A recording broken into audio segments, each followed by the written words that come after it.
विनीता हरिहरन जी, मैं आपसे शुरू करना चाहूंगा। और अगर आपने सुना हो जो विपक्ष की बातें हैं, उसमें एक चीज बहुत कॉमन है, आप किसी भी विपक्ष के नेता को सुनेंगे, उसमें सबसे कॉमन चीज यही है कि टाइम बाउंड नहीं है ये।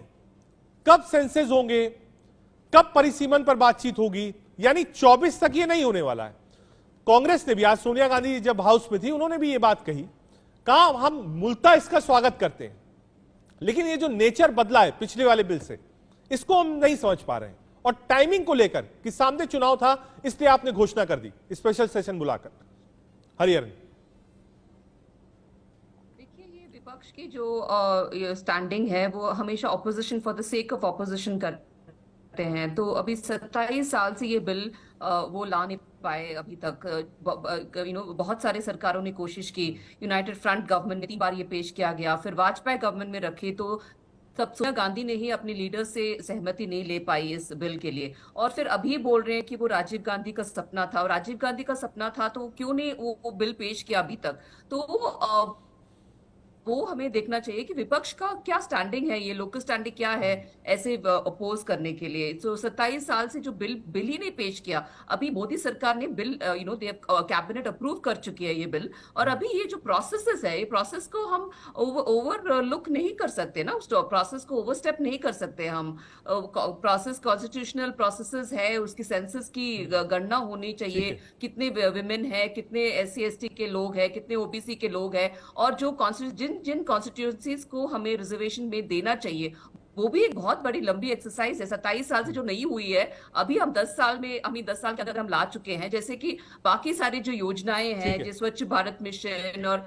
ऐसे विभिन्न योजनाएं हमने 10 साल में लाए हैं, क्योंकि उसके पहले कोई विकसन ही नहीं हुई है भारत में। अब हम कह रहे हैं कि जो प्रधानमंत्री जी ने कहा सदन में कि हम कमिटेड इसके, ठीक है, समझ रहा है कि ये सिर्फ एक चुनावी प्रयास है, इससे ज्यादा कुछ भी नहीं है। नहीं तो मुझे बोलने दीजिए, चुनावी प्रयास बिल्कुल ही नहीं हो सकते, क्योंकि हम ओपन एंड ट्रांसपेरेंट हो रहे हैं कि अभी लागू ही नहीं हो सकते। हम जनता को खुले बोल रहे हैं कि कॉन्स्टिट्यूशनल प्रोसेसेस को फॉलो करनी चाहिए। अगर इलेक्शंस गोल ही रहती तो हम क्यों बोलते कि ये 2026 से 2029 डिलिमिटेशन सेंसस सब ट्रांसपेरेंट, ओपन ट्रांसपेरेंट मैनर में हम बता रहे हैं पब्लिक को। और चुनाव के लिए हमें, चुनाव लड़ने के लिए, चुनाव जीतने के लिए हमें इस बिल की कोई जरूरत नहीं है। भाजपा वैसे भी मेजोरिटी में आ जाएगी, वो तो मोदी जी आने वाले हैं। आपको महिलाओं की जरूरत नहीं है, सहायता की बिल्कुल ही जरूरत नहीं है। राजीव गांधी को महिलाओं की जरूरत नहीं है। 4 साल जो मैनिफेस्टो में, यानी आप जनता से झूठ बोलते हैं। आपने भी 2010 में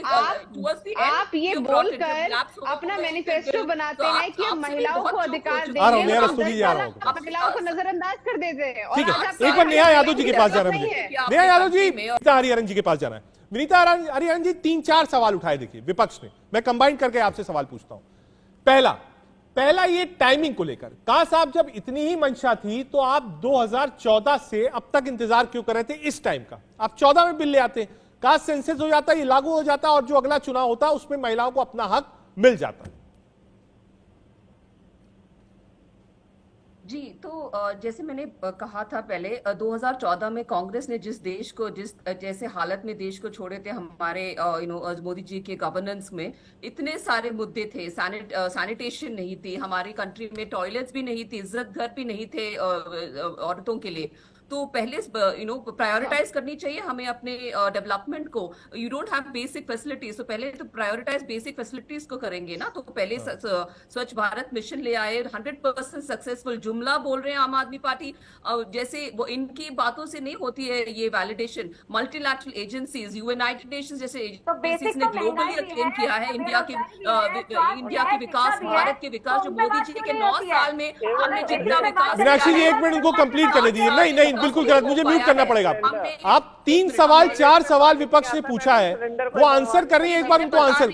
विनीता हरिहरन जी, जो हमने किया है अभी तक, जो होलिस्टिक डेवलपमेंट, PM मात्र सुरक्षित मात्र अभियान, ऐसे करके बहुत सारे अभियान हैं जितने करोड़ों विमेन हैव बेनिफिटेड। उज्ज्वला योजना होलिस्टिक डेवलपमेंट है, 360 डिग्री डेवलपमेंट है। पहले बेसिक एमिनिटीज, फिर सोशल एमिनिटीज, फिर रिफॉर्म्स, ट्रिपल तलाक जैसे भयंकर कानून को हमने हटाया, ट्रिपल तलाक को हटाया, मुस्लिम वुमेन को इतना हमने लिबरेट किया, तो इसके बाद हम लास्ट 360 डिग्री के जो होलिस्टिक डेवलपमेंट में हम अभी इलेक्टोरल एम्पावरमेंट में दे रहे हैं विमेन को। तो हम कोई भी जुमला नहीं कर रहे हैं, और जो भी हम स्कीम्स लाए हैं, जो भी प्रोग्राम्स लाए हैं, वो सब वैलिडेट हो चुकी है। मल्टीलैटरल एजेंसीज, यूनाइटेड नेशन जैसे एजेंसीज ने बताया है कि लास्ट 10 इयर्स में कितना पॉवर्टी एलिवेट हो गया है। अब हमारी जो मैटरनिटी मोर्टालिटी रेट है वो भी डिक्लाइन हो चुकी है काफी। 97 103 थी तो 2014-15 में, अभी 97 हो चुकी है। सेक्स रेशियो भी बढ़ गई है, 1020 हो गई है। तो हमने इतने सारे काम किए हैं विमेन के लिए, तो लास्ट में हमने इलेक्टोरल रिप्रेजेंटेशन भी ले आए, वो भी हम ले आए, वो भी बड़ी बात है। 27 साल से जो अलग अलग सरकार नहीं ले आए, हम ले आए हैं ना अभी। पंकज जी, एक बात, गीता जी, क्रेडिट की जो होड़ है पक्ष और विपक्ष में, क्या ये सीधे चुनाव से जुड़ा हुआ है? क्योंकि मामला आधी आबादी के वोट बैंक का भी है। हमें क्रेडिट की क्लेम करने की जरूरत, तो हम क्या क्रेडिट, यही विपक्ष ही तो है जो क्रेडिट क्लेम कर रहे हैं कि हम उस 20 साल पहले हमने इसका सपना देखा था। 20 साल पहले राजीव गांधी ने सपना देखा था, सपने ही देखते रहे कांग्रेस और कुछ इंप्लीमेंट नहीं किए, और भाजपा सरकार आने के बाद तुरंत एक के बाद एक प्रोग्राम। ठीक है, टॉयलेट्स नहीं थे, मैंने नहीं बोला, 60 साल से आपने। ठीक है, इसमें जोड़ता हूं मीनाक्षी शर्मा जी को। विनीता जी,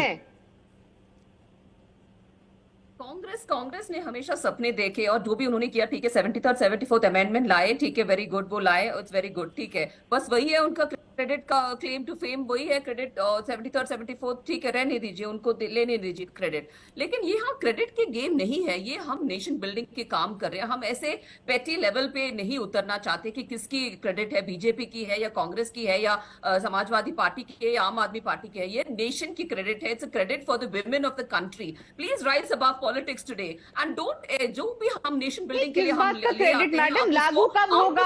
अच्छा ये बताइए, हमारी महिलाएं कब जाएंगी संसद में? हमारी महिलाओं का आप इस शो पे सिर्फ इतना जवाब दे दीजिए कि महिलाओं को उनका अधिकार कब मिलेगा? क्या सोचा है आपने इस बारे में?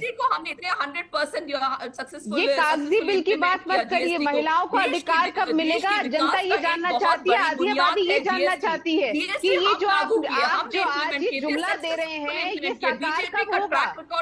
ये खोखला ख्वाब क्यों दिखा रहे हैं आप देश की महिलाओं को?